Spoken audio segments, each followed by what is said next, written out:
guys खुलुमबाय नोंथांमोनखौ आंनि गुबुन मोनसे गोदान भिडिअ बरनाय थाबाय स' दिनैहाय आङो एसेबां मोजां मोनसे जिनिसनि बागै खोन्थागोन जायखौहाय जोंनो डेइलि लाइफआवहाय नांगौ जाथार बेनो जाहैबाय एभारटिननि यनिलाइफ रिभाइटेलाइजिं इन्टिमेट जेल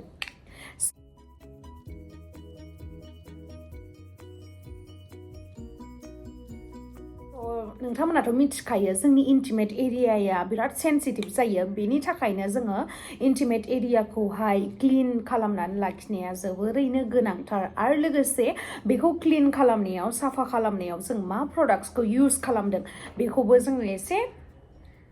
नायनानै इउज खालामनो गोनां जायो मानो होननानै बुङोबा बे सेन्सिटिभ एरिया नालाय बेखौहाय जानला मानला प्रडाक्ट्सफोरखौ जोङो डिरेक्टलि माने इउज खालामनो हाया स' बेनि थाखायनो आं दिनैहाय गोबाव समनिफ्रायनो इउज खालामनानै मोनबोनाय नैबे एभारटिननि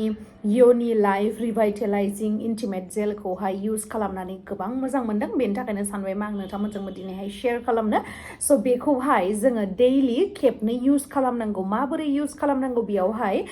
नैबे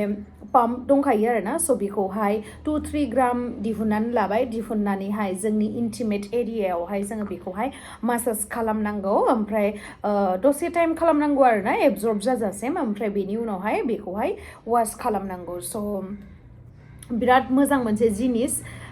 जायनि थाखाय जोंनि इन्टिमेट एरियाया बिराद हेल्दि जानानै थायो बिराद मोजां जानानै थायो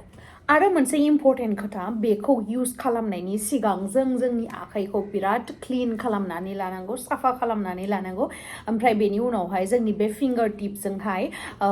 फोननांगौ आरोना बेखौहाय आं दहायनो खिथादों ओमफ्राय जों बेखौ फोननायावहाय जोंनि पजिशना स्क्वाटिं खालामनाय पजिशनावहाय थानांगोन नोंथांमोना बुजिखाबाय जानांगौ जों जेरैहाय जिमावहाय स्क्वाट खालामोना स' बेफोरबायदिनो स्क्वाटिं पजिशनावहाय थानांगोन ओमफ्राय बेयो एबजर्ब जाजासिम जोङो बेबायदिनो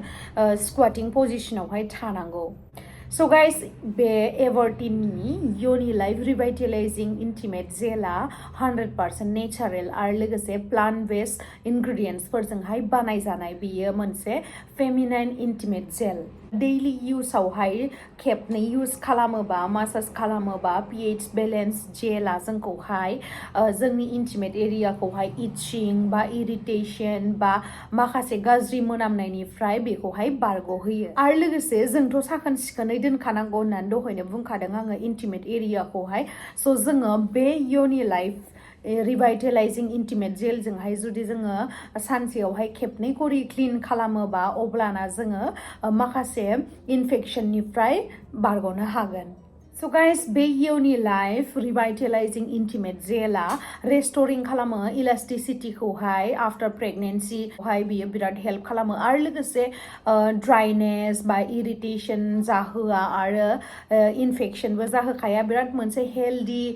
जोंनि इन्टिमेट एरियाखौहाय लाखियो आरो स' नोंथांमोना माखौथो नेनानै दङ थाबैनो थांनानै आंनि बे भिडिअनि डेसक्रिपसनावहाय आरो लोगोसे कमेन्ट सेक्सनावहाय पिन आप खालामनानै होनाय दंखायो थाबैनो थांदो आरो लोगोसे बायनानै इउज खालामदो माबोरैहाय मोनो आंनो खोन्थाहरनो दाबाव